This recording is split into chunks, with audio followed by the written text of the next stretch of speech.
This is Wenda.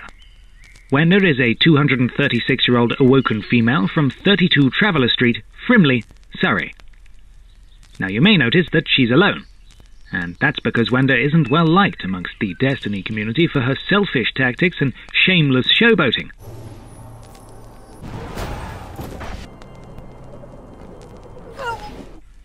But what if there was a set of instructions for people like Wenda to become more popular? A guiding light that could show her the true path to cooperative perfection? Well, fear not, Wenda, for we here at the PSC have assembled just such a guide.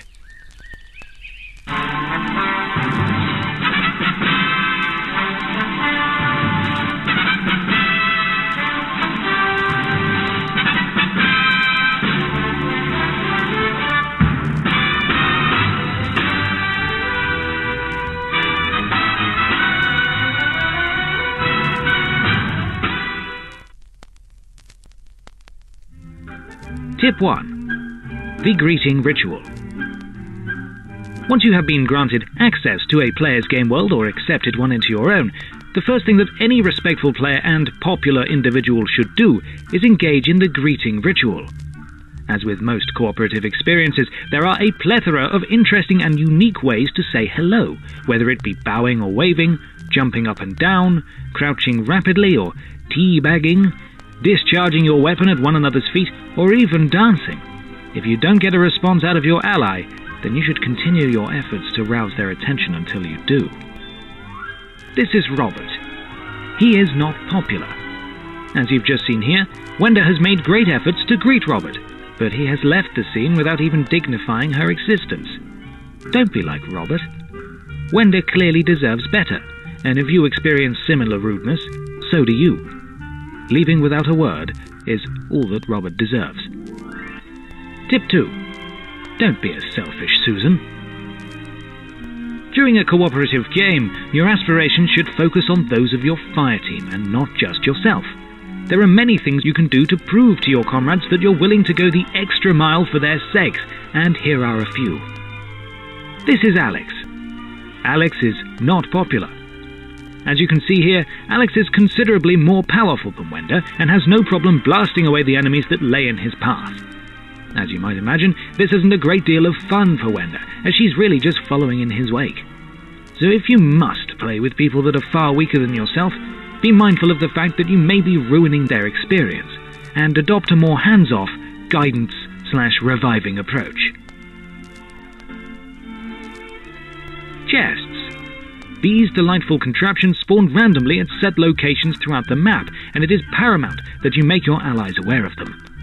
You see, opening a chest causes it to despawn, and while all of your friends can open it, they'll need to be close by when you do, or else they could risk missing out on the goodies inside. For this reason, you must make all efforts to draw their attention to the box of tricks. Pointing and jumping should do the job, or alternatively you could just shout obscenities at them through your headset, but it goes without saying that you should do so in a calm and polite fashion. Aren't sparrows wonderful creations? They allow an individual to go from point A to point B at great speed, but you may find that you encounter people that simply can't afford these blessed speed demons. If you do find yourself in this situation, there's only one reasonable reaction. Offer them a lift. Yes, allowing your partner onto your vehicle may slow it to roughly 20% of its top speed, but my goodness will your friend be grateful. They can even take up a shooting position from atop your steed to blast foes away as you traverse your surroundings. It makes perfect sense when you think about it. Tip 3. Don't be a bounder. There's one thing a pleasant player hates, and that's a bounder.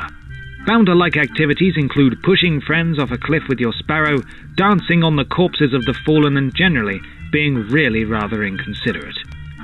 Now, you may be surprised to learn that one of the most principled things a bounder has been known to do is to be headstrong, and while assembling a team of powerful allies is always advisable, those that run in and get themselves killed are fools, and should be treated as such. This is Ben. Ben is not popular. Ben is a bounder. Here we see Ben running into a group of enemies that are simply too powerful for a gentleman of his level.